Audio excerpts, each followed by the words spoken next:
திடீர்னு இந்த உலகத்துல வைரஸ் வந்து பரவ ஆரம்பிக்குது. இதனால மனுஷங்க எல்லாரும் ஜாம்பியா வந்து மாறிக்கிட்டு இருக்கிறாங்க.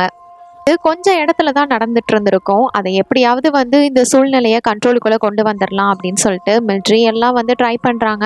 ஆனா இது வந்து ஜாம்பி ஆச்சே, ரொம்பவே சீக்கிரமாவே இது வந்து பரவிடுது. அதனால எதுவுமே செய்ய முடியல. இப்போ இந்த உலகத்துல மிச்சம் மீதி இருக்கிறது கொஞ்ச நஞ்ச சர்வைவர்ஸ் தான். இவங்க எல்லாரும் ஜாம்பி கிட்ட இருந்து தப்பிக்கிறதுக்காக தினம் தினம் அவங்களோட வாழ்க்கை அப்படியே போராட்டமா தான் போய்கிட்டு இருக்கு. ஒரு 2 சர்வைவர்ஸ் எப்படியாவது வந்து வேற ஒரு தீவுக்கு போய் வாழணும் அப்படின்னு நினைக்கிறாங்க. ஆனா இதுக்கிடையில ஒரு பிரெக்னன்ட் உமன்ட்ட வர ஒரு லேடியை வர இவங்க பார்க்க, இதுக்கப்புறம் வேற வழி இல்லை, அவங்களுக்கு ஹெல்ப் பண்ணி ஆகணும். ஏன்னா இந்த இடத்த காலனி அப்படின்ற ஒரு ஏரியா இருக்கு, அங்க சேஃபா போயிட்டாங்கன்னா சேஃபா இருக்கலாம். அப்படி போற வழியில இவங்க என்னென்ன ஆபத்தெல்லாம் ஃபேஸ் பண்றாங்க, கடைசியில் யாரு சர்வே பண்ணா அப்படின்றது தான் இந்த ஃபிலிமோட ஸ்டோரி. இது 2025ல ரிலீஸ் ஆன சைலண்ட் ஜோன் அப்படிங்கிற த்ரில்லர் ஃபிலிம். அதுக்கு முன்னாடி நம்மளோட சேனல்ல யாரெல்லாம் சப்ஸ்கிரைப் பண்ணலையோ மறக்காம சப்ஸ்கிரைப் பண்ணிக்கோங்க. இந்த வீடியோக்கு ஒரு லைக்கே தட்டி விட்டுருங்க. படத்தோட ஆரம்பத்திலேயே ஒரு எமர்ஜென்சி நியூஸை தான் காமிச்சிட்டு இருக்கானுங்க. என்னடா நடக்குது அப்படின்னு பார்த்தா, ஏர்போர்ட்ல ஒரு வைரஸால சில பேர் வந்து பாதிக்கப்பட்டிருக்காங்க அப்படின்னு. ஆனா கொஞ்சம் சில நேரத்திலேயே அவங்க எல்லாரும் ரொம்பவே கொடூரமான ஜாம்பியா வந்து மாறுறாங்க. இது இந்த மாதிரி மாறினதுனால அந்த ஏர்போர்ட்டே ஒரு பெரிய ஆபத்துக்கு வந்து உள்ளாகுது. இன்னும் கொஞ்ச நாட்கள்ல இந்த உலகம் முழுக்கவுமே இந்த ஜாம்பி வைரஸ் வந்து பரவ ஆரம்பிக்குது. இந்த ஜாம்பி வைரஸால பாதிக்கப்படாத மிச்சம் இருக்கிற மக்கள் எல்லாரும் அவங்களே குவாரண்டைன் பண்ணிக்கிட்டு வீட்டில் தனியா இருங்க அப்படின்ற மாதிரி சொல்லியிருப்பாங்க. ஏன்னா இந்த வைரஸ்னால எல்லாரும் ரொம்ப கொடூரமான மிருகமா மாறி இருக்காங்க. இந்த ஜாம்பியோட பேரு ஃபெரல் அப்படின்னு கூட இவங்க வச்சிருக்கிறாங்க. இந்த மாதிரி நியூஸ்ல சொல்லிட்டு இருக்க. ஆனா இதெல்லாம் கேட்டு மக்கள் இதை வந்து சரி பண்ணுவீங்க அப்படின்னு பார்த்தா எங்களை வீட்டில் இருக்க சொல்லிட்டு இருக்கீங்க, அதெல்லாம் முடியாது அப்படின்னு சொல்லிட்டு இவங்க எல்லாரும் ஒரு பக்கம் போராட்டம் பண்ணிட்டு இருக்காங்க. இவங்களை கட்டுப்படுத்துறதுக்காக மொத்த மிலிட்ரி ஃபோர்ஸையுமே இங்க இறக்குறாங்க. ஏன்னா மக்கள் இது மாதிரி வெளியில திரிஞ்சிட்டு இருக்கிறது அவ்வளோ சேஃப் கிடையாது. இந்த உலகமுமே வைரஸால பாதிக்கப்பட்ட அவன் மனுஷனாவே இல்லை, இந்த நேரத்துல இவங்க வேற அப்படின்னு சொல்லிட்டு மிலிட்ரி வந்து இவங்களை கண்ட்ரோலுக்கு கொண்டு வர ட்ரை பண்ணிட்டு இருக்காங்க. ஆனா அது இன்னமுமே மோசமா போயிருது. இப்போ அப்படியே கட் பண்ணி இன்னும் சில நாட்கள் ஆகுது. வீட்டில் 2 சின்ன குழந்தைங்களை காமிக்கிறாங்க. டிவி பார்த்துட்டு இருக்கும் போது சிக்னல் எல்லாம் கட் ஆயிருது. இவ அபிகைல், இவளுக்கு ஒரு தம்பி இருக்கான். இவங்க அப்பா வந்து வீடியோ கால் பண்றாரு. என்னால இவ்வளவு சீக்கிரம் வீட்டுக்கு வர முடியாதுமா, எனக்கு கொஞ்சம் அதிக வேலை இருக்கு, நீங்களும் அம்மாவும் சேஃபா இருங்க அப்படின்ற மாதிரி அவர் பேசிட்டு இருக்காரு. அவர் பேசிட்டு காலை கட் பண்ணதுமே உங்களுக்கு மாடியில ஏதோ ஒரு வினோதமான சத்தம் கேட்குது. ஐயோ சீக்கிரம் வாங்க நம்ம இங்கிருந்து போயிடலாம் அப்படின்னு சொல்லிட்டு தன்னோட 2 குழந்தைங்களையும் கூட்டிக்கிட்டு அபிகைலோட அம்மா வந்து இங்கிருந்து கார்ல வெளியில கிளம்புறதுக்கு ட்ரை பண்றாங்க. இவங்களோட லக்கேஜஸ் எல்லாத்தையும் பேக் பண்றதுக்குள்ளவே அங்கிருந்து ஒரு ஃபெரல் வந்து அவங்க அம்மாவை அட்டாக் பண்ணுது. மாதிரி வந்து ஒரு ஃபெரல் இவங்களை அட்டாக் பண்ணவும் அபிகைல் என்ன பண்றான்னா காருக்கடியில போயிட்டு ஒளிஞ்சுக்கிறா. அவளால எதுவுமே செய்ய முடியல. இவன் மட்டும்தான் ஒளிஞ்சிட்டு இருந்திருப்பா. இவளோட தம்பியும் அங்கதான் நின்றுட்டு இருந்திருப்பான். ஆனா அதனால அவனோட தம்பியையும் அது வந்து கடிச்சிருது. இவ அதை பார்த்துக்கிட்டு ரொம்பவே ஃபீல் பண்ணி அழுதுட்டு இருக்க. பக்கத்துல வந்து இப்போ ஒரு போலீஸ் சைரன் வண்டி வந்து கேட்கும். அந்த சைரனை கேட்டதுமே இந்த ஃபெரல் வந்து அங்க இருந்து ஓடி போயிருது. சரி இவ வந்து அம்மாவை எதுவும் செக் பண்ணலாமா அப்படின்னு பார்க்க இவளோட தம்பி இருந்துட்டு அபிகைல் அப்படின்ற மாதிரி கூப்பிடுவா. அந்த நேரத்துல அவங்க அம்மா ஜாம்பியா மாறி ஃபெரலா வந்து மாறிடுறாங்க. தம்பியையே வந்து அட்டாக் பண்ணிடுறாங்க. அடுத்ததா அதை பார்த்த அபிகைல் அவ காருக்குள்ள இருந்து கத்திருப்பால, அவ வந்து அங்க அடியில தான் இருக்கான்றத தெரிஞ்சுக்கிட்டு அவங்க அம்மா அவளே அட்டாக் பண்ண வர நல்ல வேலையா ஒரு போலீஸ்கார் வந்து அவங்கள ஷூட் பண்ணிடுவாரு. இவரோட பேரு கேஷியஸ். இவர் நல்ல வேலையா அபிகைல வந்து காப்பாத்திடுறாரு ஜஸ்ட் மிஸ்ல. ஒரு பக்கம் இவளோட அந்த தம்பி இப்ப அவனும் வந்து ஜாம்பியா வந்து மாறிக்கிட்டு இருக்கிறான். வேற வழியே இல்லை, இவனையும் கொண்டுதான் ஆகணும். இதை இந்த சின்ன பொண்ணு பார்க்க வேணாம் அப்படின்னு சொல்லிட்டு அவளோட கண்களை மூடிட்டு அந்த பையனையும் அங்கேயே வந்து போட்டு தள்ளுறாரு. இது மாதிரிலாம் இன்சிடென்ட்ஸ் நடந்து கிட்டத்தட்ட 10 வருஷங்கள் ஆயிடுச்சு. 10 வருஷத்துக்கு அப்புறம் இந்த உலகத்தை பார்த்தா ஆதி காலத்துல இந்த உலகம் ஆரம்பிக்கும் போது எப்படி இருந்ததோ அந்த மாதிரி ஒரு நிலைமைக்கு வந்துருது. அது மட்டும் இல்ல, இந்த நகரம் அதுக்கப்புறம் இந்த மொத்த உலகமுமே ஃபுல்லா இயற்கையால வந்து சூழ்ந்திருக்குது. இப்போ இது வந்து நடந்து 10 வருஷங்கள் ஆயிடுச்சுல, அதனால நிறைய மனுஷங்கள்லாம் உயிரோட இல்லை, கொஞ்சம் கொஞ்சம் மனுஷங்க தான் அங்கங்க சர்வே பண்ணிட்டு இருக்கிறாங்க. இப்போ இவ்வளவு பெரிய பொண்ணு இது யாருன்னு பாக்குறீங்களா? இதுதான் அபிகைல். இன்னமும் கேஷியஸ் கூட சேர்ந்து இவ வந்து சர்வே பண்ணிட்டு இருக்கிறா. இவங்க 2 பேரும் காட்டுல தான் வாழ்ந்துட்டு இருக்காங்க. இப்போ வந்து ஒரு மானை வேட்டையாடுறதுக்கு ட்ரை பண்ணிட்டு இருக்காங்க. இவங்க சாப்பாடு இது எல்லாமே வேட்டையாடி ஃப்ரெஷ்ஷா வந்து சாப்பிடுறது தான். அபிகைல் ரொம்பவே அழகா வந்து குறி வச்சு அந்த மானை சுட்டுருப்பா. சரி நீ ஏன் இதுக்கு இவ்வளோ தங்கிக்கிட்டு இருக்க, இப்படிலாம் வெயிட் பண்ணக்கூடாது, சீக்கிரமா பார்த்தோன்னே சட்டுன்னு சுடணும் புரியுதா அப்படின்னு சொல்லிட்டு கேஷியஸ் சொல்றாரு. இவங்க 2 பேரும் சாப்பிட்டதுக்கு அப்புறமா நைட்டு வந்து அந்த இடத்துல தூங்கி ஆகணும். அப்படி தூங்க போறதுக்கு முன்னாடி இவங்க வந்து ட்ரிப் ஒயர் இதெல்லாம் வந்து செட் பண்ணி வச்சுக்கிறாங்க. ஏன்னா இவங்க தூங்கிட்டு இருக்கும்போது ஏதாவது ஃபெரல் வந்துச்சுன்னா அப்ப இவங்களுக்கு தெரியப்படுத்தணும்ல, அதுக்காக இதெல்லாம் செட் பண்ணிட்டு அவங்க வந்து தூங்கிட்டு இருக்காங்க. அப்ப பார்த்தா ஏதோ ஒரு ட்ரிப் ஒயர் வந்து ஆக்டிவேட் ஆகியிருக்கும் போல ஒரு சின்ன சவுண்டு கேட்குது. அந்த சத்தம் கேட்டதுமே கேஷியஸ் வந்து எந்திரிச்சு வந்து வெளியில பாக்குறாரு. அங்க இருக்கிற இடத்த வந்து சுத்தி வந்து செக் பண்றாரு. பார்த்தா அதுல வந்து ஏதோ ஒரு சின்ன இது மாதிரி மாட்டிட்டு இருந்திருக்கும். நூல் இது மாதிரி மாட்டிட்டு இருந்திருக்கும். இருந்தாலும் சுத்தி முத்தி எதுவும் இருக்கா அப்படின்னு சொல்லிட்டு பாக்குறாரு. இவரோட குதிரை அது வேற ஏதோ வித்தியாசமா நடந்துக்கும். என்னாச்சு அமைதியா ருஷ் அப்படின்னு சொல்லிட்டு கண்ணை வந்து ரெடி பண்ணி வச்சுக்கிறாரு. பார்த்தா திடீர்னு அந்த பக்கத்துல இருந்து ஒரு ஃபெரல் வந்து வந்துருது. ஆனா நல்ல வேலையா ஜஸ்ட் மிஸ்ல இவர் போட்டு தள்ளுறாரு. சத்தெல்லாம் கேட்டு அபிகையிலும் எந்திரிச்சு வர நம்ம இங்கிருந்து இதுக்கப்புறம் கிளம்பிடலாம். ஏன்னா இதே மாதிரி இன்னும் நிறைய பேர் இந்த இடத்துல இருப்பாங்க. இவங்களோட படையே இங்கே தான் இருக்கு, சீக்கிரம் கிளம்புவோன்னு சொல்லிட்டு இவங்களோட குதிரையில மறுபடியும் இவங்களோட பயணத்தை வந்து ஆரம்பிக்கிறாங்க. ஆக்சுவலா இந்த ஜாம்பி வைரஸால பாதிக்கப்பட்டு ஃபெரல்ஸா மாறி இருக்கிறாங்கல்ல, இவங்க வந்து முழுமையா தான் என்ன பண்றோம் அப்படிங்கறது தெரியாம வந்து மாறல, ஒரு கொடூரமான அரக்கர்களா மாறி இருக்கிறாங்க. அவங்க டிராவல் பண்ணி போயிட்டு இருக்கப்ப திடீர்னு ஒரு காரை வந்து இவங்க பாக்குறாங்க. அப்படி பார்த்ததுமே இவங்க குதிரையில இருந்து இறங்கி மறைஞ்சிருந்து அவங்க என்ன பண்றாங்கன்றத பத்தி பார்த்துட்டு இருக்கிறாங்க. அப்ப பார்த்தா அங்கிருந்து இறங்கி வந்துட்டு ஒருத்தவன் அங்க ஃபெரல் ஒன்று இருக்கும் போல, அதை பார்த்ததுமே ஷூட் பண்றதுக்கு ட்ரை பண்ணிட்டு இருக்கான். அபிகைல் வந்து நம்ம ஹெல்ப் பண்ணலாமா அப்படிங்கிற மாதிரி யோசிச்சுட்டு இருக்கிறா. இல்ல வெயிட் பண்ண பார்க்கலாம் அப்படின்னு சொல்லிட்டு கேஷஸ் வந்து வெயிட் பண்ண சொல்றாரு. பார்த்தா அங்கிருந்து இன்னொரு ஃபெரல் வந்து வந்துருது. அதனால வேற வழி இல்லாம அபிகைல் வந்து ஷூட் பண்றா. அப்படி ஷூட் பண்றப்போ தெரியாதனமா அந்த மனுஷனையும் வந்து ஷூட் பண்ணிடுறா. அதனால அங்க இருந்து நல்ல மனுஷனும் இறந்து போறான். வந்து இறந்து கிடப்பான்ல ஒரு பாதிக்கப்படாத மனுஷன், அந்த மனுஷனை சாப்பிட்றதுக்காக ஒரு ஃபெரல் வர எப்படியோ கேஷியஸ் அதை சுட்டு தள்ளுறாரு. இங்க வந்து இவங்களுக்கு கார்ல ஏதாவது சப்ளைஸ் கிடைக்குமா அப்படின்னு சொல்லிட்டு செக் பண்றாங்க. அப்ப கேஷியஸ் வந்துட்டு பாதிக்கப்படாத ஒரு மனுஷன் இருந்திருப்பான்ல, அவனை வந்து அவனோட கத்தியால வெட்டிட்டு ஷூ எல்லாத்தையுமே எடுத்துக்கிறாரு. அதுக்கப்புறம் இங்க வந்து ஒரு கார்ல ஒரு ரேடியோ இருக்கும். அது மூலியமா இந்த டிரைவரை வந்து கான்டாக்ட் பண்றதுக்கு ட்ரை பண்றாங்க. இந்த இடத்துல சுத்தி இவதுங்களோட படையே இருக்கு அப்படிங்கறத பத்தி அவங்களுக்கு தெரியப்படுத்துறதுக்காக தான். ஆனா அவனுங்க அதெல்லாம் பெருசா கண்டுக்க மாட்டானுங்க அப்படின்னு சொல்லிட்டு கேஷியஸ் வந்து சொல்றாரு. இவங்க பேசிட்டு இருக்கும் போதே பார்த்தா இந்த இடத்துக்கு ஏகப்பட்ட கார்ஸ் வந்து வந்துட்டு இருக்குது. இவங்க எல்லாருமே வந்து சர்வைவர்ஸ் தான். எல்லார் கையிலயும் கன் இருக்கு.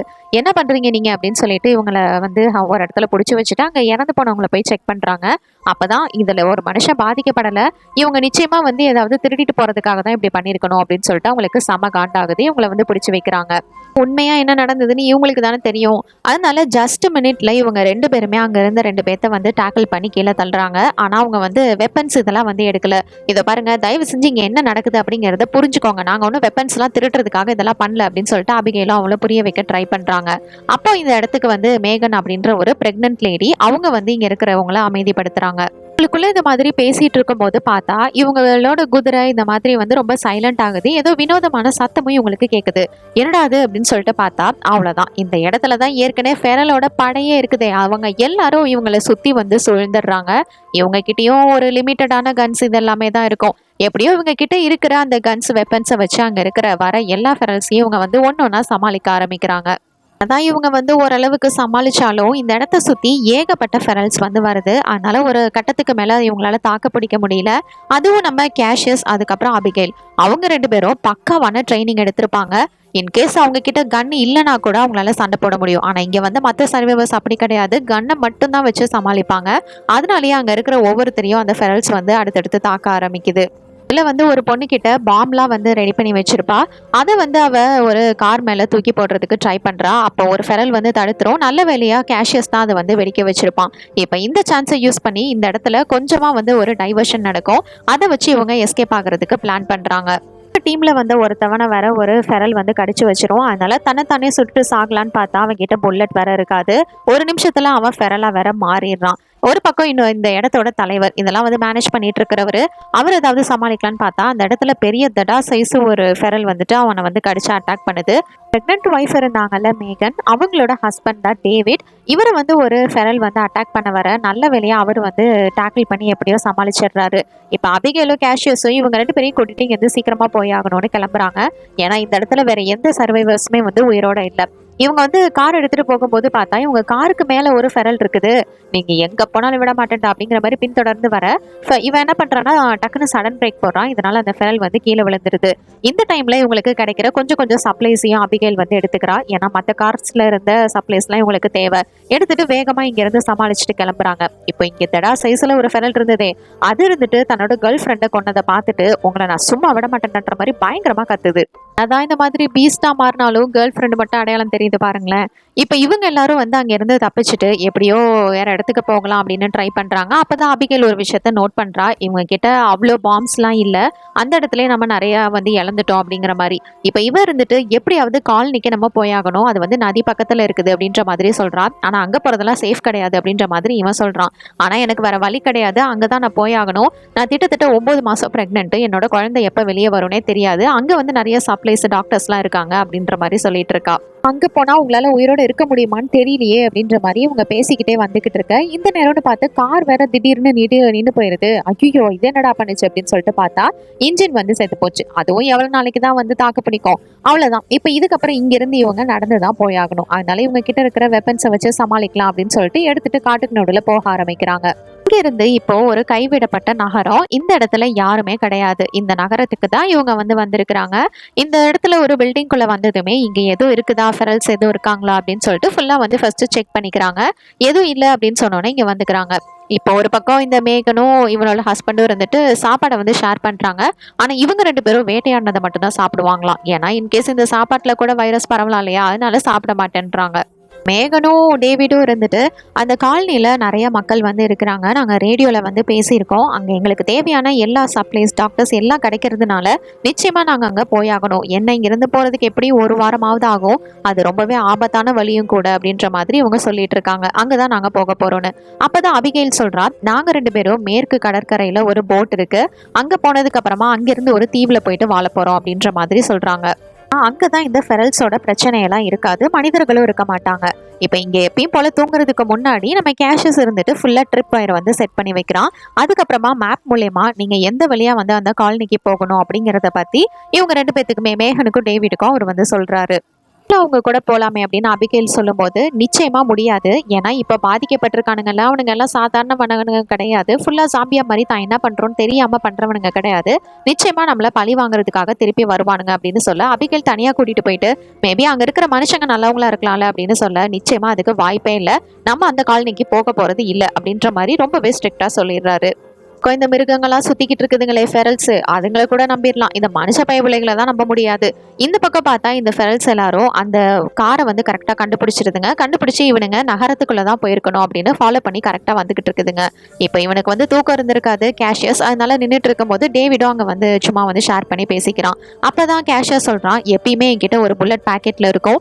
ஏன்னா இன்கேஸ் நானும் மாறிட்டேன்னா சுட்டுட்டு சாகணும்ல அப்படின்ற மாதிரி. அப்ப டேவிட் இருந்துட்டு, என்கிட்ட ஒன்றும் கிடையாது பாஸ், எனக்கு வந்து கால் வேற பிசங்கி போய் கிடக்குது. ஒரே ஒரு சிகரெட் மட்டும் தான் என் பாக்கெட்ல இருக்கு அப்படிங்கிற மாதிரி சொல்லிட்டு இருக்கான். இவங்களுக்குள்ள நிறைய விஷயங்கள் ஷேர் பண்ணி பேச ஆரம்பிக்கவும் இவங்க 2 பேத்துக்குள்ளேயும் ஒரு பாண்டிங் வருது. அதனால ஒரு வழியா கேஷியஸ் சரி ஓகே பிரெக்னெண்டா வர உன்னோட வைஃப் இருக்கா, நானும் கூட வரேன் அப்படின்னு சொல்லிட்டு ஒத்துக்கிறான். இப்ப மறுநாள் காலையில பார்த்தா கீழே ஏதோ ஒரு சவுண்டு கேட்குது. பொழுது விடிஞ்சோன்னு ஐயோ என்னாச்சு அப்படின்னு சொல்லிட்டு அபிகேல் பாக்குறதுக்காக வந்தா அங்க ஒரு ஃபெரல் இருக்குது. அதுவும் இவளுக்கு பின்னாடியில இருந்து வந்து அவ கையில இருந்து துப்பாக்கியை வர கீழே தள்ளி விட்டுருது.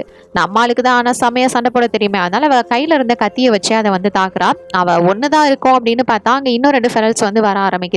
எப்படியோ இவ தனியால அதுங்க எல்லாத்தையும் சமாளிக்கிறா. அந்த இடத்துல ஒரு பெரிய ஓப்பன் ஸ்பேஸ் இருக்கும். நல்ல வேலையா அந்த ஃபெரலை வந்து மேல இருந்து கீழே தள்ளி விட்டுறா. அதனால அது கீழே விழுந்துருது. இவளும் ஜஸ்ட் மிஸ்ல விழ போயிருப்பா. கேஷியஸ் தான் வந்து எப்பயும் போல இவளை காப்பாத்துறான். அப்புறமும் நம்ம இந்த இடத்துல இருக்க வேணாம் அப்படின்னு சொல்லிட்டு இவங்க எல்லாரும் கிளம்புறாங்க. ஒரு பக்கம் இந்த ஃபெரல்ஸ் நிச்சயமா அவனுங்க இங்கே தான் வந்திருக்கணும் அப்படின்னு சொல்லிட்டு கரெக்டா அந்த பில்டிங்கை கண்டுபிடிச்சு வர. ஆனா இங்கதான் எல்லா இடத்துலயும் அவன் நம்மளால ட்ரிப் வயர் செட் பண்ணிருப்பானே, அதனால காலை வச்சதுமே அந்த இடத்துல அவனை வெடிச்சு செதறான். ஒரு சின்ன எக்ஸ்ப்ளோசிவே நடக்குது. இதை பார்த்ததும் இந்த தடி சைஸ் ஆண்டா வேற பயங்கரமா கத்துது. இவங்க எல்லாரும் அந்த பில்டிங்கை விட்டு எப்படியோ வெளியில வந்துடுறாங்க. இவங்க போயிட்டு இருக்கும்போது தான் அபிகேலுக்கு ஒரு விஷயம் வந்து ஞாபகம் வருது. இந்த பக்கமா தான் இவங்களோட ஒரு ஏர்போர்ட் வந்து இருக்குதுன்னு இவங்க அப்பா கிட்ட ஒரு சின்ன பிளெயின் இருந்ததாவும் அவ சொல்றா. அந்த பக்கம்லாம் நமக்கு சரி வராது. ஏர்போர்ட்டுக்குலாம் வந்து இதுங்க வரதுக்கு ஃபெரல்ஸ் வரதுக்கு ரொம்பவே ஈஸியா போயிடும். எந்த ஒரு பிளெயினும் நிச்சயமா இருக்காது அப்படின்ற மாதிரி சொல்ல இப்படியே சண்டை போட்டுட்டே இருக்கிறானுங்க. அதனால எதுக்கு சண்டை போட்டுக்கிட்டு, வாங்க ஓட் பண்ணுவோம், யாரெல்லாம் இந்த பக்கம் வரீங்க அப்படின்ற மாதிரி அபிகேல் கேட்க அந்த கப்பிள்ஸ் 2 பேருமே இந்த பக்கம் தான் போறோம் அப்படின்னு ஏர்போர்ட் சைடை காமிக்கிறாங்க. இப்போ நம்ம கேஷியஸ்க்கு வர வழி இல்லை. அபிகேலை ப்ரொடெக்ட் பண்றதுக்காகவாவது அவ கூட இந்த பக்கம் போய் தான் ஆகணும். அதனால இவங்க எல்லாரும் சேர்ந்து இப்ப அந்த ஏர்போர்ட் இருக்கிற வழியா தான் வந்து போக ஆரம்பிக்கிறாங்க. போற வழியில பார்த்தா ஒரு கார் நிக்குது. சரி இந்த கார்ல ஏதாவது நமக்கு தேவையான சப்ளைஸ் இருக்குமான்னு பார்த்தா ஒரு ஆள் வந்து இறந்து கிடக்குறாரு. அதுவும் இப்ப ரீசெண்டா தான் வேற இறந்துருக்கிறாரு. மேபி இந்த ஃபேமிலியோட வந்து உள்ள இருக்க வாய்ப்புகள் இருக்கு. ஸோ பார்த்தே போங்க, ஏதாவது சப்ளைஸ் இருந்தால் தேவையானதை எடுத்துக்கோங்க அப்படின்ற மாதிரி நம்ம கேஷியர்ஸ் வந்து சொல்லி அனுப்புறாரு. இவங்களுக்கும் தேவையான திங்ஸ் ஏதாவது இருக்கா அப்படின்னு சொல்லிட்டு ஃபுல்லாக பார்த்து எடுத்துக்கிறாங்க. அந்த ஃபேமிலி வந்து அந்த இடத்துல தான் ஒளிஞ்சிட்டு இருந்திருக்கும், வேற ஒரு ரூம் இருந்திருக்கும், அதை வந்து அவங்க செக் பண்ணி இருந்திருக்க மாட்டாங்க. காரோட டிக்கியை செக் பண்ணும்போது அங்கே ஒரு வீல் சேர் வந்து நம்ம கேஷியர்ஸ்க்கு கிடைக்குது. சரி, இவங்க வேற ப்ரெக்னெண்ட்டாக இருக்காங்க, இவங்களை கேரி பண்ணி கூட்டிகிட்டு போகிறதுக்கு இது வந்து ஹெல்ப்ஃபுல்லாக இருக்கும் அப்படின்னு சொல்லிட்டு அதை எடுத்துக்கிறாங்க. இவங்களுக்கு தேவையான சப்ளைஸ் திங்ஸ் எல்லாத்தையும் எடுத்துட்டு அங்கேருந்து கிளம்புறாங்க. இப்போ இந்த இடத்துக்கு கரெக்டாக இந்த ஃபெரல்ஸ் கண்டுபிடிச்ச வர அந்த ஃபேமிலியையும் அதுங்க வந்து எல்லாம் வேட்டையாடுதுங்க. பாவீங்களா, இதுக்கு முன்னாடி நம்ம கேஷஸ் கூட தப்பிச்சிருந்தா கூட தப்பிச்சிருப்பாங்க. இவங்க எல்லாரும் இப்போ எப்படியோ அந்த ஏர்போர்ட்டுக்கு வந்துடுறாங்க. வந்து பார்த்தா ஒரு பிளெயினை கூட காணோம். நான் தான் முதல்ல சொன்னேனே, இங்கே அப்படிலாம் எதுவுமே இருக்காதுன்னு, இப்படி வந்து நிறுத்தி வச்சிருக்கீங்க அப்படின்னு சொல்லிட்டு இவங்களுக்குள்ள இப்போ சண்டை நடக்க ஆரம்பிக்குது.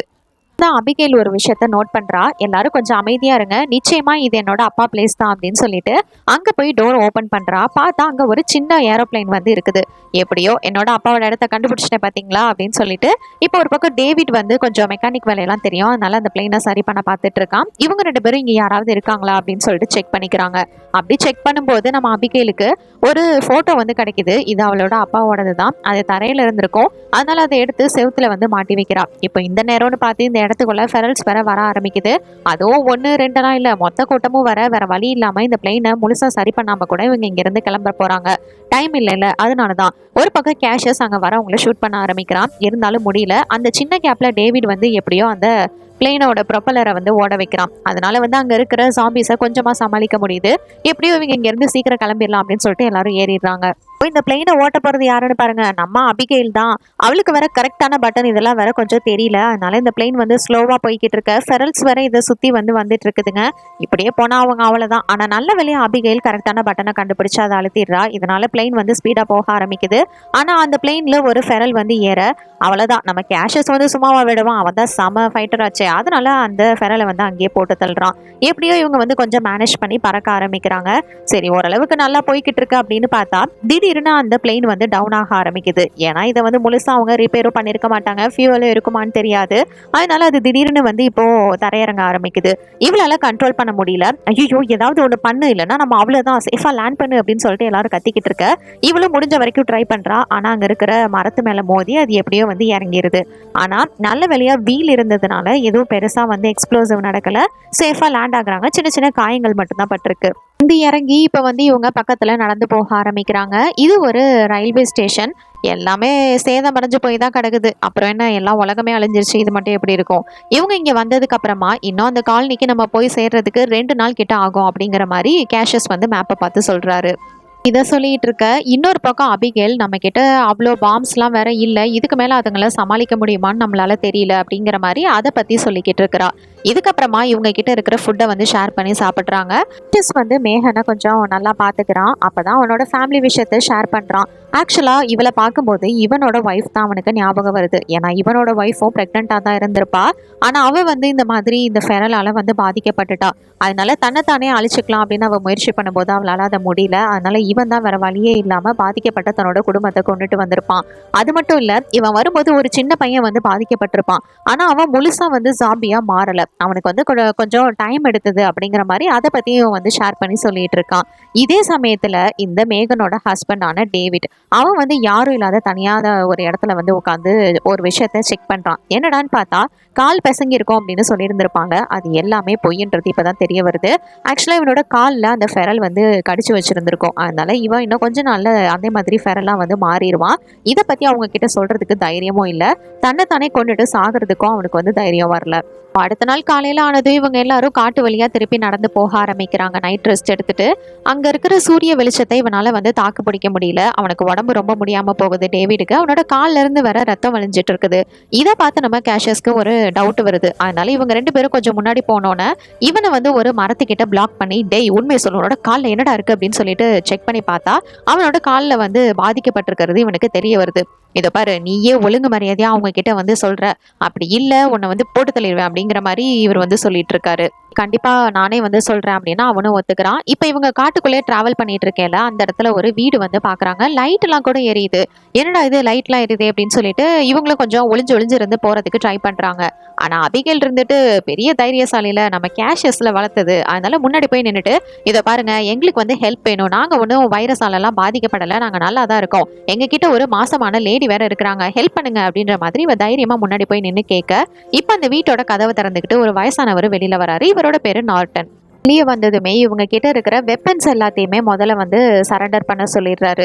வீட்டுக்குள்ளே இவங்க எல்லாத்தையும் அலோ பண்ணதுக்கு அப்புறமா எப்படி வந்து உங்ககிட்ட மட்டும் இப்படி கரண்ட்லாம் இருக்கு அப்படின்னு கேட்கும்போது, நான் ஒரு இன்ஜினியர், அதனால நானே வந்து டிவைசஸ் எல்லாம் கண்டுபிடிச்சிருக்கேன்.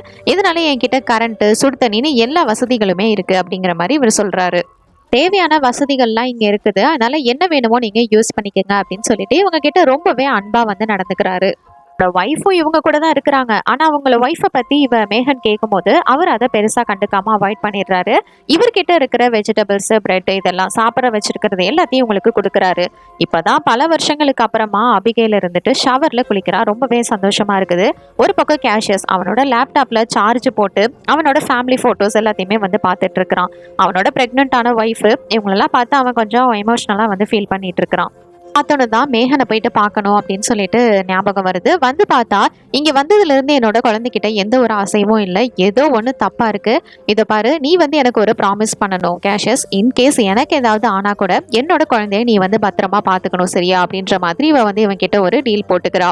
அதுக்கப்புறம் இவங்க எல்லாத்தையும் கூப்பிட்டு குடிக்கிறதுக்காக ஒரு ட்ரிங்கை வந்து எல்லாத்துக்கும் கொடுக்குறான். இவங்களும் அதை எடுத்து குடிக்கிறாங்க. அப்போ நார்டன் இருந்துட்டு இவனோட விஷயங்களை பத்தி ஷேர் பண்ணிட்டு இருக்கிறான். ஆக்சுவலா இந்த காலனி இருக்கிறது எனக்கும் தெரியும். ஆனா அந்த காலனிலலாம் போயிட்டு வாழ்றதுக்கு எனக்கெல்லாம் இன்ட்ரெஸ்ட் இல்லப்பா. ஏன்னா மனுஷங்க எப்படி இருப்பாங்க, என்ன பண்ணுவாங்கன்னு யாருக்கும் தெரியாது. எனக்கு இந்த மாதிரி தனிமையில வாழ்றது தான் ரொம்பவே பிடிச்சிருக்கு. நான் இந்த இடத்துல கிட்டத்தட்ட 20 வருஷங்களா இருக்கேன் அப்படின்ற மாதிரி சொல்லிட்டு இருக்கிறான். 20 வருஷங்களுக்கு மேலேயா இந்த வீட்டில் இருக்கிறான். இருந்தாலும் இப்போ கூட அவனோட ஒய்ஃபை பற்றி அவன் பெருசாக எதுவுமே பேசலை. ஏன்னா இந்த ஒய்ஃப் கூட தான் இவன் கண்டிப்பாக இந்த வீட்டில் இருந்திருந்திருக்கணும். அதை ஒரு மர்மமான ட்விஸ்டாகவே இந்த கிழவனாரு வச்சிருக்கிறாரு. இன்னொரு பக்கம் இந்த உலகம் எப்படி மாறிடுச்சு பற்றியா, இது இப்போதான் வந்து பழைய டெக்னாலஜியை நோக்கி இதெல்லாம் வந்து போக ஆரம்பிக்குது அப்படின்ற மாதிரி அதை பற்றியும் சொல்கிறாரு. ஏன்னா இவ்வளோ நாள் பெருசாக டெக்னாலஜின்னு எல்லாம் வந்து ஆடிக்கிட்டு இருந்தானுங்க. ஆனால் இந்த மாதிரி ஒரு நிலைமை வரவும் திருப்பி பழசை நோக்கி தானே போகிற மாதிரி இருக்குது அப்படின்ற மாதிரி பேச, அப்போதான் இவர் வந்து கேஷியஸ் அந்த டேபிளில் ஒரு வினோதமான கத்தி இருக்கிறத பாக்குறாரு. உடனே அதை அவர் வந்து எடுத்து வச்சுக்கிறாரு. இந்த வைரஸால பாதிக்கப்பட்டதுல ஸ்ட்ராங்கான மனுஷங்களுக்கு எந்த ஒரு பாதிப்பும் நடக்கல அப்படின்ற மாதிரி பேசிட்டு இருக்க டேவிடுக்கு கொஞ்சம் உடம்பு முடியாத மாதிரி இருக்கு. அதனால பாத்ரூம்ல போயிட்டு அவனோட கால் இதெல்லாம் செக் பண்ணா கொஞ்சம் கொஞ்சமா அது அவனோட உடம்புல பரவிக்கிட்டு இருக்குது. சரின்னு வெளியில வந்து பார்த்தா இந்த ஆள் இருந்துட்டு அவங்க 3 பேத்தையுமே மயக்கமாக வச்சுட்டான். அதுவும் கை லேப் கோட்டெல்லாம் போட்டுக்கிட்டு கையில வினோதமான ஒரு இதை வேற வச்சிருக்கிறான், டிவைஸை. என்னடா இதுக்கு முன்னாடி ஒரு சாதாரண தாத்தா மாதிரி இருந்துட்டு இப்ப பெருசா வில்ல மாதிரிலாம் இருக்கிறான் அப்படின்ற மாதிரி தான் இருக்கும். அவர் வந்து மிஷின் எல்லாம் வச்சுக்கிட்டு நீ வந்து கண்டிப்பா பாதிக்கப்பட்டிருக்கன்னு எனக்கு தெரியும், உனக்கான மிஷன் தான் இது அப்படின்னு சொல்லிட்டு அதை ஆன் பண்றாரு. அவனால வலியை தாங்கவே முடியல. ஏன்னா இது வந்து இந்த மாதிரி ஃபெரலை கண்ட்ரோல் பண்ற மிஷின். இந்த சத்தத்தால அதுங்களை வந்து கண்ட்ரோல் பண்ண முடியும். இது பாதிக்கப்பட்டவங்கள மட்டும்தான் கண்ட்ரோல் பண்ணும், இவங்களுக்குலாம் எதுவும் ஆகாது அப்படின்ற மாதிரி அவர் சொல்றாரு. அவன் சொல்லிக்கிட்டு இருக்கும் போதே அந்த சத்தத்தை வச்சு இவனை கண்ட்ரோல் பண்ண டேவிட் அந்த இடத்துல மயக்கமாகிடுறான். ஒரு பக்கம் இங்க காட்டுக்குள்ள சுத்திக்கிட்டு இருக்கிற இந்த ஃபெரல்ஸ் எப்படியோ கொஞ்சம் கொஞ்சமா அவங்க விட்டுட்டு போற தடையை ஃபாலோ பண்ணி பெரிய சிஐடி மாதிரி இவங்களை ஃபாலோ பண்ணி வந்துகிட்டு இருக்குது. இவங்க 3 பேரும் கண்ணு முழிச்சு பார்த்தா இவனோட பேஸ்மெண்ட்ல இவங்கள கட்டப்பட்ட நிலையில தொங்கிட்டு இருக்கிறாங்க. ஐயோ இங்க என்னடா நடக்குது அப்படின்ற மாதிரி பார்த்தா இப்பதான் இந்த தாத்தாவோட ஒரிஜினல் ஃபேஸே வெளியே வருது. இந்த தாளோட ஒய்ஃப்னு ஒரு கேரக்டர் இருந்ததே, அந்த அம்மா இந்த மாதிரி ஃபெரல் தான், இதால பாதிக்கப்பட்டிருக்கு. இதை வந்து ஒரு கூண்ட்ல அவங்க பேஸ்மெண்ட்ல அடைச்சு வச்சுக்கிட்டு இப்ப இந்த மிஷினை வச்சு அவனை கண்ட்ரோல் பண்ணி இவன் வந்து எல்லா விஷயங்களும் பண்ணிட்டு இருக்கிறான். இந்த மிஷினை வச்சு அந்த லேடியை கண்ட்ரோல் பண்ணி தன்னோட ஒய்ஃப் மூலியமா இவங்களெல்லாம் போய் அட்டாக் பண்ணு அப்படின்ற மாதிரி அனுப்புறான். ஆனா எப்படியோ கேஷியஸும் சரி அபிகேலும் சரி நிறைய கிக் பண்ணி அவளை தள்ளி விட்டுறாங்க. இவன் அந்த மாசமான பொண்ணு கிட்ட போல, அடுத்ததான் டேவிட் கிட்ட தான் போக, டேவிட் வந்து சீக்கிரமாவே அவனோட ரோப்பை வந்து எப்படியோ அத்துட்டு இந்த பொம்பளையை எதிர்த்து சண்டை போட ஆரம்பிக்கிறான். எப்படியோ அந்த பொம்பளையே கீழேயும் தள்ளி விட்டுறான். இதை பார்த்த இந்த நார்த்தனுக்கு செம கோவம் வருது. என்ன தைரியம் இருந்தா நீ ஏன் ஒய்ஃபையே கீழே தள்ளுவ அப்படின்னு சொல்லிட்டு அந்த மிஷினை வச்சு கண்ட்ரோல் பண்ண ஆரம்பிக்கிறான். ஆனா இன்னும் அவன் வந்து ஃபுல்லா மாறாததுனால இவங்க கையில எல்லாம் கயிறு கட்டி இருக்கோம்ல, அது எப்படியோ வந்து அவுத்து விட்டுறான். அந்த மிஷினை ஆன் பண்ணி திருப்பி அவனை கண்ட்ரோல் பண்றதுக்குள்ள அவன் கேஷியஸோட ரோப்பை எப்படியோ கட் பண்ணி விட்டுறான். அப்படி கட் பண்ணதுனால இப்ப கேஷியஸ் அவனோட கன் எடுத்து இந்த ஆளை சுடலாம் அப்படின்னு சொல்லிட்டு ட்ரை பண்ணும்போது பார்த்தா அந்த நார்த்தன் அங்கிருந்து வெளியே ஓடி போயிடுறாரு. அதனால அவனை இப்ப சுடவும் முடியல. சரி, இப்ப இங்கிருந்து நம்ம சீக்கிரமா வந்து எஸ்கேப் ஆகி ஆகணும் அப்படின்னு சொல்லிட்டு அந்த பேஸ்மெண்ட் வழியாவே இவங்க எல்லாரும் தப்பிக்கிறாங்க. கதவையும் பூட்டிட்டு போயிடுறாங்க. அதனால இந்த தாத்தாவால பாவம் கதவையும் திறந்து உள்ள வர முடியல. அங்க இருக்கிற கோடாரியை எடுத்து கதவையே மனுஷன் உடைக்க ஆரம்பிக்கிறாரு. இவங்க கிட்ட அந்த ஆளோட கார் கீ வந்து இருக்கும். அதை எடுத்துட்டு நம்ம இங்க இருந்து தப்பிச்சிடலாம் அப்படின்னு சொல்லிட்டு இவங்க எல்லாரும் அந்த கார்ல வந்து கிளம்புறாங்க. இந்த இடத்துலயே டேவிட விட்டுட்டு போறதுக்காக கேஷியஸ் சண்டை போட்டுட்டு இருக்கிறான். அப்ப அவன் ஒய்ஃப் தான் இருந்துட்டு தயவு செஞ்சு எனக்காக இந்த தடவை விட்டுருங்க, அவர் வந்து கொஞ்ச நேரத்துக்கு நம்ம கூட வரட்டும் அப்படின்னு சொல்லிட்டு இவங்க வந்து காம்ப்ரமைஸ் பண்றா. எப்படியோ கன்வின்ஸ் பண்ணி இவங்க எல்லாரும் டீமா வந்து இங்க இருந்து கிளம்புறாங்க. கிளம்புறதுக்கு முன்னாடி இவளுக்கு வர பனி கூட உடஞ்சிருது. எப்படியோ இவங்க அட்ஜஸ்ட் பண்ணி அங்க இருந்து கிளம்பிடுறாங்க. இந்த பக்கம் இந்த கிளம்பினார் அப்புறம் தான் வெளில வராரு. ஒரு பக்கம் அவங்க ஒய்ஃப் வேற பொறுமையா இரு அப்புறம் பாத்துக்கலாம் அப்படின்ற மாதிரி சொல்றாங்க. இவங்க எல்லாரும் இப்ப காட்டுக்குள்ளதான் வந்துட்டு இருக்காங்க. காட்டுக்குள்ள இப்ப ஃபெரல்ஸ் வேற வந்துருச்சு. இவனுங்க தான் அவனுங்களை ஃபாலோ பண்ணிக்கிட்டே வந்துகிட்டு இருக்கிறானுங்களே. அப்புறம் என்ன, சின்ன தடயம் கிடைச்சாலே விட மாட்டானுங்க. காரையே பார்த்துட்டானுங்க. எல்லாம் ஃபாலோ பண்ணிட்டு வர இவங்களும் தூரத்துல லைட் எரியறத பாக்குறாங்க. அப்படின்னா நம்ம காலனி பக்கத்துல வந்துட்டோம், சீக்கிரம் போ அப்படின்னு சொல்லிட்டு இவன் வந்து சொல்றான். இவங்களும் முடிஞ்ச அளவுக்கு வேகமா தான் வராங்க. ஆனா ஒரு கட்டத்துக்கு மேல இந்த காட்டுக்குள்ள போறதுக்கு அவங்களுக்கு வழி கிடையாது. இதுக்கப்புறம் வந்து அவங்க இறங்கி நடந்துதான் போயாகணும். இங்க இருந்து இறங்கி நடந்து போறதுக்கு முன்னாடி நம்ம கேஷியஸ் வந்து அங்க இருக்கிறவங்கள சமாளிக்க ஆரம்பிக்கிறாரு. டேவிட் இருந்துட்டு இதுக்கப்புறம் என்னால வர முடியுமான்னு தெரியல, நிச்சயமா நானும் அவங்கள மாதிரி மாறிடுவேன், அதனால நீ போய் அங்க சேஃபாரு அப்படின்ற மாதிரி சொல்லி அனுப்பி வைக்கிறாரு. அவளோட ஒய்ஃபான மேகனுக்கு அவனை விட்டு பிரியறதுக்கு மனசே இல்லை. இருந்தாலும் வேற வழி இல்லை. ஃபைனலா கடைசியா ஒரு குட் பை சொல்லிட்டு ரொம்பவே கவலையோட அவங்க அங்கிருந்து கிளம்புறாங்க. கிட்ட இருந்த கடைசி புல்லட் அவரோட பாக்கெட்ல வச்சிருந்தது. அதையும் டேவிட் கிட்ட கொடுத்துட்டு இப்போ இந்த லேடியால வந்து ஓட முடியாது, நடக்கவும் முடியாது, தூக்கிக்கிட்டு ஓட ஆரம்பிக்கிறாரு. இவன் தன் கிட்ட இருந்த கடைசி சிகரெட் அதை பிடிச்சிக்கிட்டே அங்க வர எல்லா ஃபெரல்ஸையும் தடுத்து நிறுத்திக்கிட்டு இருக்கிறான். ஆனா இவனால வந்து ஓரளவுக்கு வந்து ஃபெரல்ஸ் சமாளிக்க முடியும். அங்க வந்து ஒரு தடா சைஸ் ஃபெரல் இருந்ததே, அதை வந்து சமாளிக்க முடியாது. பின்னாடில இருந்து வந்து இவனோட கழுத்தை திருப்பி அவனை கொன்றுது. அப்புறம் என்ன, இப்போ இங்கே ஓடி காட்டுக்குள்ளே வந்து காலனிக்கு போய்கிட்டு இருக்காங்களே, அவங்கள துரத்திக்கிட்டே இந்த ஃபெரல்ஸும் வர ஆரம்பிக்குது.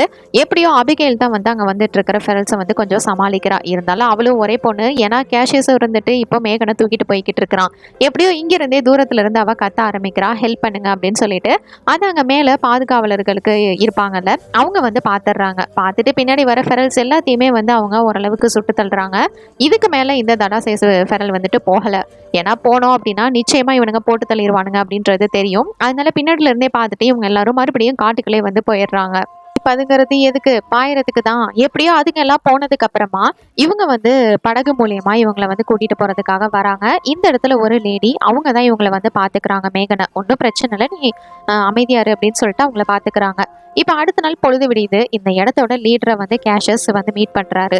நீங்க இங்கே இருந்துக்கலாம் அப்படின்னு சொல்றப்ப இவன் இருந்துட்டு நாங்க நிச்சயமா இங்க இருக்க போறதில்ல, மனுஷங்களை என்னைக்கும் நம்ம நம்ப முடியாது அப்படிங்கிற மாதிரி கேஷியர் சொல்றாரு. ஆனா இந்த டைம் அபிகேல் அதை வந்து ஏத்துக்கிற மாதிரி இல்ல. ஏன்னா எல்லா மனுஷங்களும் ஒரே மாதிரி இருக்கிறது இல்லை அப்படின்னு சொல்லிட்டு அவ வந்து கோவப்படுறா.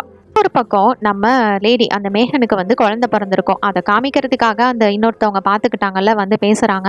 அவங்களுக்கு பொன் குழந்தை பிறந்திருக்குது. அந்த குழந்தை நல்லா இருக்குது, ஆனா இவங்களோட உடல்நிலை தான் சரியில்லை அப்படின்ற மாதிரி சொல்ல அவங்கள பார்க்கறதுக்காக கேஷியஸும் போறான். இந்த குழந்தைக்கு ஹோப் அப்படிங்கிற மாதிரி பேரும் வந்து வைக்கிறான். நீ வந்து எனக்கு கொடுத்த ப்ராமிஸை என்னைக்குமே மறந்துடக்கூடாது, எனக்கு அப்புறம் என்னோட குழந்தைய நீ நல்லா பார்த்துக்கணும் அப்படின்னு சொல்லிட்டு மேகன் வந்து சொல்லிட்டு இறந்து போயிடுறான். இந்த குழந்தையும் வச்சுக்கிட்டு நம்ம என்னடா பண்ண போறோம்னு அவன் ஒரு பக்கம் சுத்திக்கிட்டு இருக்கேன். இந்த காட்டுக்குள்ள கரெக்டா இவங்களை கண்டுபிடிச்சு நார்த்தனும் வந்துடுறான். அங்க வந்து நிறைய பேர் செத்து கிடக்கிறதையும் அவன் வந்து பாக்குறான். இவன் கிட்ட இருக்கிற வினோதமான டிவைஸையும் வந்து வச்சிருக்கிறான். அந்த இடத்துல இந்த காலனி இருக்கிறதையும் அவன் பாக்குறான். இவனை பார்த்ததுமே அங்க இருக்கிற ஃபெரல்ஸ் இவனை தாக்குறதுக்காக வர இந்த டிவைஸை வச்சு அவங்க எல்லாத்தையும் ஈஸியா கண்ட்ரோல் பண்ணிடுறான். அப்படி கண்ட்ரோல் பண்ணதும் என்ன, நம்ம வேட்டையை ஆரம்பிக்கலாமா, நம்ம பழி வாங்கணும் அப்படின்னு சொல்லிட்டு இவன் வந்து இவங்க எல்லாத்தையும் ஒரு படையா வந்து திரட்டுறான். இந்த காலனிக்குள்ள நம்ம கேஷியஸ் இருந்துட்டு எப்படி ஹோப்பை பார்த்துக்கிறது, என்ன பண்றது அப்படின்னு சொல்லிட்டு அவன் வந்து யோசிச்சுக்கிட்டு இருக்கிறான். ஒரு பக்கம் அபிகேல், அவ இத்தனை வருஷங்களா என்ஜாய் பண்ணாத வாழ்க்கையை இங்கே வந்து வாழணும் அப்படின்னு நினைக்கிறா. ஏன்னா இதுக்கு முன்னாடி இது மாதிரிலாம் அவ பார்த்துருக்க மாட்டா. அங்க ஒரு சின்னதா ஒரு இடம் இருக்கு, அங்க வந்து நல்லா பப்பு பார்ட்டின்னு என்ஜாய் பண்றாங்க. இங்கே சரக்கு அடிச்சதுமே அங்க பாதுகாவலருக்கு 2 பேர் நின்றுட்டு இருந்திருப்பாங்க. அவங்க 2 பேரும் மயங்கிடுறாங்க. இதை தெரிஞ்சதும் அங்க இருக்கிற பசங்க எல்லாரும் என்ன பண்றாங்கன்னா டனலுக்குள்ள போகலாம் அப்படின்னு சொல்லிட்டு டனலுக்குள்ள போறாங்க. அவங்கள ஃபாலோ பண்ணிக்கிட்டே நம்ம அபிகேலும் போறா. அந்த இடத்துல ஒரு வித்தியாசமான ரிமோட் இருக்குது. அதுல இருக்கிற பட்டன் அமுக்கலான்னு போகும்போது நல்ல வேலையா ராட்ரிக் அப்படிங்கிறவன் வந்து அதை தடுத்துடுறான். எதுக்காக அப்படின்னு பார்த்தா, இந்த மொத்த இடத்தையும் வெடிக்க வைக்கிறதுக்கான ஒரு பட்டன் தான் அப்படின்ற மாதிரி சொல்றான். ஆக்சுவலா இன்கேஸ் இந்த இடத்துக்குள்ளேயே அந்த ஃபெரல்ஸ் வந்துருச்சு அப்படின்னா, இந்த இடத்த மொத்தமா வந்து வெடிச்சு சிதற வைக்கணும். அதுக்கு முன்னாடி நாமெல்லாம் என்ன பண்ணுவோம்னு யோசிக்கிறியா? அதுக்கும் ஒரு ஏற்பாடு பண்ணி வச்சிருக்கோம். இந்த ஒரு சின்ன கேப் இருக்குல்ல, இது மூலியமா நாங்க வந்து கிரவுண்டுக்கு போயிருவோம். அப்படி போயிட்டோம்னா அந்த பக்கம் வேற ஒரு பிளேஸ்க்கு போயிடலாம் அப்படின்ற மாதிரி சொல்லிட்டு இருக்கான். இப்போ இங்கிட்டு நார்த்தன் வந்து தனியா வந்து ஹெல்ப் கேட்டு கரையோரம் நின்றுகிட்டு இருக்க, இந்த இடத்துல படகுல வந்து ஒருத்தர் சரி ஹெல்ப் தானே கேட்குறாரு வயசானவர் அப்படின்னு சொல்லிட்டு ஹெல்ப் பண்ணுறான். கடைசியில் பார்த்தா அவனை போட்டு தள்ளிடுறானுங்க. இது சந்தர்ப்பத்தை யூஸ் பண்ணி ஃபெரல்ஸ் எல்லாம் தண்ணிக்குள்ளே மூழ்கி இந்த இடத்துக்குள்ளே நுழைய ஆரம்பிச்சிடுறாங்க. காலனியில் இது வரைக்கும் பாதுகாத்துட்டு இருந்த காவலர்களை இவங்க எல்லாத்தையும் ஒன்று ஒன்றா போட்டு தள்ளிட்டு இந்த இடத்துக்குள்ளே இவங்க வந்து ஃபுல்லாக நுழைஞ்சிடுறாங்க. இதுக்கப்புறம் என்ன, இவங்க ராஜன் தான் அங்கே கண்ணில் படுற எல்லாத்தையும் இவங்க வந்து தாக்க ஆரம்பிக்கிறாங்க. எப்படியாவது இதை கண்ட்ரோல் பண்ணணும் அப்படின்னு ஷூட் பண்ண ஆரம்பிக்கிறாங்க. இப்போ நல்ல வேலையா ராட்ரிக்க ஒரு ஃபெரல் வந்து தாக்கி இருக்கோம். நம்ம அபிகேல் தான் வந்து காப்பாத்திருப்பா. சரி, இதுக்கப்புறம் நம்ம பிளான் பண்ணபடி கரெக்டா வந்து எல்லாமே வேலை நடக்கணும். நீங்க எல்லாரும் கரெக்டா வந்து இந்த ஃபெரல்ஸை வந்து சமாளிச்சுக்கோங்க. நான் வந்து கேஷஸை போயிட்டு பார்க்கணும் அப்படின்னு சொல்லிட்டு அவ வந்து போறா. இவங்க எல்லாரும் தயார் நிலையில இருக்கிறாங்க. மொத்த இடத்தையும் இந்த ஃபெரல்ஸ் வந்து சூழ்ந்துட்டனால எல்லாரும் இங்கேருந்து தப்பிக்கிறதுக்கு தான் வந்து முயற்சி பண்ணுறாங்க. இப்போ அப்படி இப்படி போயிட்டு இருக்கும்போது நம்ம கேஷியஸ் ஹோப்பை வந்து நீ தூக்கிட்டு போயிரு, நான் அபிகையில பார்த்துட்டு வந்துடுறேன் அப்படின்னு சொல்லிட்டு அபிகையிலையும் கூட்டிகிட்டு தானே அவன் போயாகணும். அதனால அவன் வந்து திருப்பி வரான். அங்கே இருக்கிற எல்லாத்தையும் ஓரளவுக்கு இவங்களால முடிஞ்ச வரைக்கும் சமாளிக்கிறாங்க. இருந்தாலும் அந்த ஃபெரல்ஸ் வந்து இவங்க எல்லாத்தையும் வந்து தாக்க ஆரம்பிக்குது. இந்த இடத்தோட லீடர் அவர் இங்கேருந்து எஸ்கேப் ஆகலான்னு பார்த்தா கதவை திறந்ததுமே கரெக்டாக ஒரு ஃபெரல் ரெட்டியாக காத்துட்டு இருந்து தாக்கிடுது. அவ்வளோதான். இப்போ இந்த இடத்துல அங்கே 2 கேர்ள்ஸ் இருந்திருப்பாங்க. நல்ல வேலையாக அந்த 2 பொண்ணுங்களையும் நம்ம அபிகேல் வந்து காப்பாற்றிடுறா. இன்னும் 2 பேர் அவங்கள வந்து எப்படியோ தாக்கலான்னு வரும்போது நல்ல வேலையாக கரெக்ட் டைமில் நம்ம கேஷியஸ் வந்துடுறான். அதனால இவங்க 2 பேரும் சேர்ந்து எப்படியோ மறுபடியும் வந்து சண்டை போட ஆரம்பிக்கிறாங்க. 2 பேரும் ஒருத்தருக்கு ஒருத்தரை பார்த்துக்கிட்டாங்க. அப்பா பொண்ணு மாதிரி தான் 2 பேரும் பார்த்துக்கிட்டு இப்போ அங்கே இருக்கிற எல்லாரையும் வந்து பயங்கரமாக சமாளிக்கிறாங்க. இவங்களுக்கு துப்பாக்கி மட்டும்தான் இல்லை, கை வித்த நிறைய கற்று வச்சிருக்கிறாங்க. அதனால அங்கே இருக்கிறவங்கள சமாளித்து எப்படியாவது அந்த இடத்துக்குள்ளே போய் ஆகணும் அப்படின்னு சொல்லிட்டு முயற்சி பண்ணுறாங்க. ஆனால் இந்த நார்த்தன் வில்லன் தான் இருக்கானே, அதனால் அவன் வந்துட்டு அங்கே சண்டை போட்டுட்டு இருந்த கேஷஸை தனியாக ஒரு கீழே வந்து ஒரு இடத்துல தள்ளி விட்டுறான். அவன் வந்து அட்டாக் பண்ண வரும்போது கரெக்டாக நார்த்தன் வந்து அங்கே வந்துடுறான். அவன் அந்த ஃபெரலை அது மூலிமா அந்த டிவைஸ் மூலிமா கண்ட்ரோல் பண்ணிவிட்டு இவனை ஒரே மீதி தான். ஏண்டா நானே ஒரு அமைதியான ஒரு பாதுகாப்பான உலகத்தை உருவாக்குறதுக்கு முயற்சி பண்ணிட்டு இருக்கேன், நீ ஏன் என்கிட்ட பிரச்சனை பண்ணுற அப்படின்ற மாதிரி பேசிகிட்டு இருக்க. நம்ம கேஷஸ் எந்திரிச்சு அவனை ஒரே குத்து தான் அந்த டிவைஸை அங்கே இருக்கிற செவுத்து மேலே 4 மோத வச்சு அதை வேலை செய்யாமல் விடாமல் பண்ணிடுறான். இது இருந்தால் மட்டும்தான் இவனால் ஃபெரல்ஸை கட்டுப்படுத்த முடியும். அதை பண்ணதுமே இவன் வந்து எப்படியோ அபிகைல் கூட மறுபடியும் சேர்ந்துடுறான். இவன் கிட்ட அந்த ரிவைஸ் இல்லாததுனால அங்கே இருக்கிற ஃபெரல்ஸ் நார்தனையும் வந்து தாக்க ஆரம்பிக்குது. ஒரு வழியாக இவங்க எல்லாரும் கிரவுண்ட் வழியாக வேற ஒரு இடத்துக்கு வந்துடுறாங்க. இவங்க எல்லாம் வந்ததுக்கு அப்புறமா ராட்ரிக் வந்ததுக்கப்புறம் அந்த பட்டனை ப்ரெஸ் பண்ணி எல்லா ஃபெரல்ஸும் அங்கேயே அழிஞ்சு போயிடும் அப்படின்னு சொல்ல ராட்ரிக் மட்டும் அதுக்கு ஒத்துக்க மாட்டேங்கிறான். ஏன்னா இன்னும் அபிகைல் வரல அப்படிங்கிற மாதிரி அவன் வந்து வெயிட் பண்ணிட்டு இருக்கிறான். இவங்க 2 பேரும் எப்படியாவது அந்த இடத்துக்குள்ள வர்றதுக்கு தான் வந்து போராடிட்டு இருக்காங்க. அங்க இருக்கிற ஃபெரல்ஸையும் ஒரு பக்கம் சமாளிக்கணும். இவங்களால முடிஞ்ச வரைக்கும் அங்க இருக்கிற எல்லாத்தையும் சமாளிக்கிறாங்க. ஆனா அந்த பெரிய படா சைஸ் ஃபெரல் இருக்கே, அதை வந்து இப்ப அடிச்சு நாக் அவுட் பண்றான். நம்ம தான் அந்த பெட்டா சைஸ் அந்த ஃபெரல் கையில் ஒரு பிரேஸ்லெட் இருக்கிறத அபிகைல் வந்து பார்க்குறா. இது வேற யாரும் கிடையாது, நம்ம அபிகைலோட உண்மையான அப்பா. இதை பார்த்ததுமே அவளுக்கு பயங்கரமான ஷாக்கு. அந்த இடத்துல உறைஞ்சு போய் உட்காந்துருக்கிறா. ஒரு பக்கம் கேஷியஸ், இன்னொரு பக்கம் தன்னோட உண்மையான அப்பா. இருந்தாலும் இவ வந்து ஒரு ஃபெரல் தானே, அதனால எப்படியோ இவங்க 2 பேரும் அந்த டைம்குள்ளே அங்கே வந்துடுறாங்க. நல்ல வேலையாக அந்த பட்டனையும் அவன் வந்து ராட்ரிக் ப்ரெஸ் பண்ண அந்த இடமே மொத்தமாக வெடிச்சு செதறுது. இதனால அங்கே இருந்த ஒவ்வொரு ஃபெரலுமே வந்து எல்லாமே காலியாகுது. வந்ததுக்கப்புறம் பார்த்தா தான் ஒரு ட்விஸ்ட்டு, இவங்களில் ஒருத்தவன் பாதிக்கப்பட்டிருக்கான்னு தெரிய வருது. இது தெரிஞ்சதுமே அங்கே இருக்கிறவங்க ஷாக் ஆகுறாங்க. இப்போ கேஷஸ் தான் இந்த சூழ்நிலையை சமாளிக்க முன் வராரு. இந்த பக்கம் இவன் தான் பாதிக்கப்பட்டுட்டோம் சுட்டுட்டு சாவான்னு பார்த்தா அங்கே இருக்கிறவங்கள தாக்குறதுக்கு முயற்சி பண்ணுறான். அப்போ நல்ல வேலையாக எப்படியோ கேஷியஸ் தான் வந்து சமாளிக்கிறான். இருந்தாலும் கேஷியஸால் இதை வந்து தனியாக சமாளிக்க முடியல.